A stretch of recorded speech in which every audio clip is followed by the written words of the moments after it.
It's official, folks. Samsung's next iteration of their original big screen phone, the Galaxy Note 7, has finally been announced.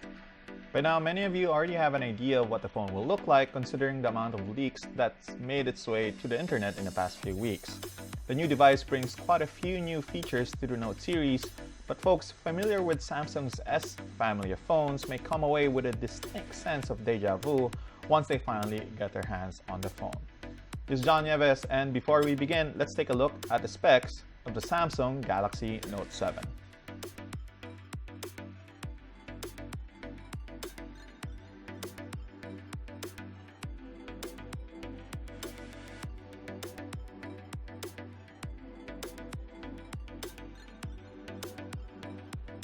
When Samsung announced that they would be skipping a number in the naming convention of the new Note, we initially dismissed the move as a simple branding exercise.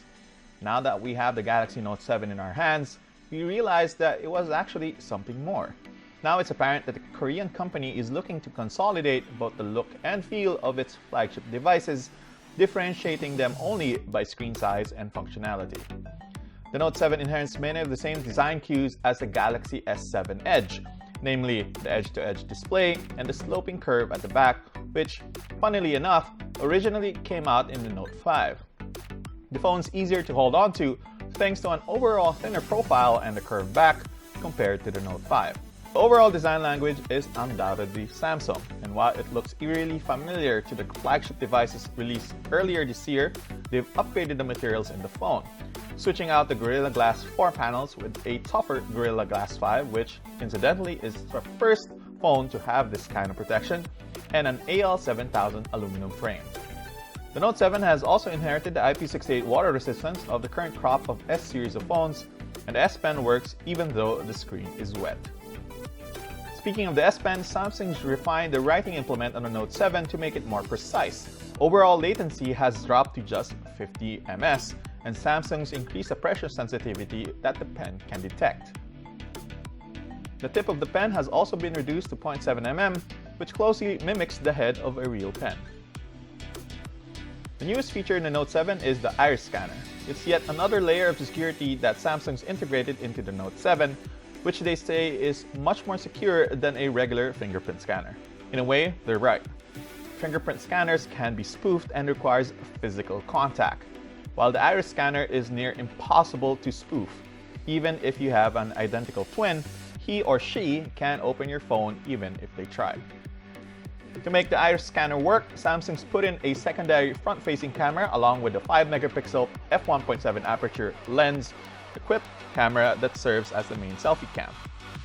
Setting up the iris scanner is actually faster than setting up the fingerprint scanner that's located on the home button and takes less than 2 seconds to completely set up. Of course, you still have the option of using the fingerprint scanner for unlocking the phone, as well as a manual code that you input on the screen.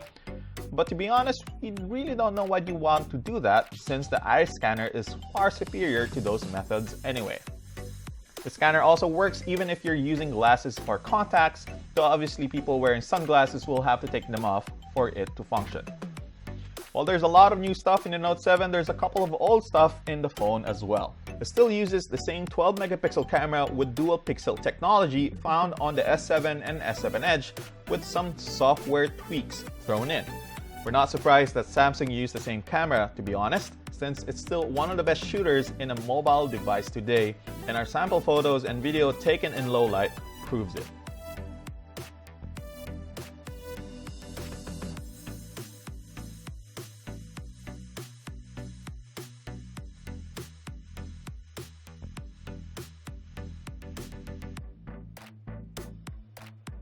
Another old component that Samsung used on the Note 7 is the Exynos 8890 octa-core processor that's also present in the Galaxy S7, paired with 4GB of RAM and 64GB of UFS storage. The processor is still as fast as the last time that we saw it, and while 4GB of RAM isn't as impressive as, say, 6GB of RAM that other flagships have, it's more than enough to ensure that overall user experience on the Note 7 is smooth and trouble-free. So that's pretty much it for this initial review. They're getting more hands-on time with the Galaxy Note 7 later this week, so watch out till then. The phone will be hitting stores in the Philippines by August 20, with an SRP of $39,990. Thanks very much, YouTube. If you liked that video, please like, subscribe, comment, ask us any questions about the phone. If we know the answer to it, we'll reply to your comment down below. Check out our other videos that are linked at the end of this video. So as always, this is John Nieves for Unbox, signing off.